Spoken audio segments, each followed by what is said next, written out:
आमच्या या निरागस विद्यालयात व कार्यशाळेत असणारे हे विद्यार्थी, त्या विद्यार्थ्यांनी त्यांच्या बौद्धिक अक्षमता असताना सुद्धा बुद्धीच्या पलीकडे जाऊन खूप सुंदर असे भाषण पाठ केले आहे. तरी आम्ही संस्थापकांसमोर आणि या समाजासमोर, आमच्या चॅनल समोर सर्वांना या व्हिडिओच्या माध्यमातून आम्ही सिद्ध करून दाखवू शकतो की आमचे विद्यार्थी काही करू शकतात.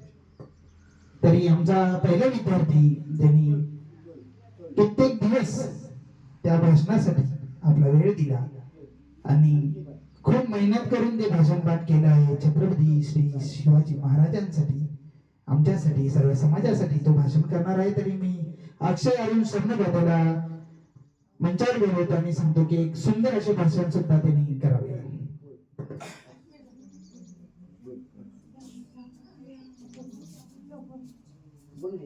नमस्कार, मी अक्षय अरुण सरनोबत. माझ्या शाळेचे नाव अवधी मतिमंद मुलांचे निवासी विद्यालय व कार्यशाळा मुक्काम पोस्ट माय, तालुका मुरबाड, जिल्हा ठाणे, पिन कोड नंबर 421-402. मी सादर करतो पावनखिंडीची शौर्य गाथा.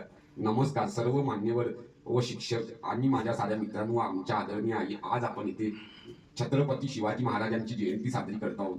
19 फेब्रुवारी छत्रपती शिवाजी महाराजांची जयंती साजरी करत आहोत. शिवाजी महाराजांनी स्वराज्य स्थापन करण्यासाठी खूप संघर्ष केला.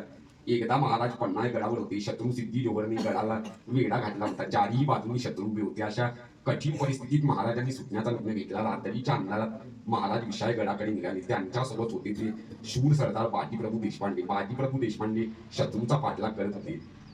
महाराज विशाळगडावर पोहोचल्यावर तोफेचा आवाज झाला. तो तोफेचा आवाज ऐकताच बाजीप्रभूंनी आनंदाने प्राण सोडले. त्यांच्या बलिदानामुळेच महाराज सुरक्षित राहिले आणि स्वराज्य वाचले.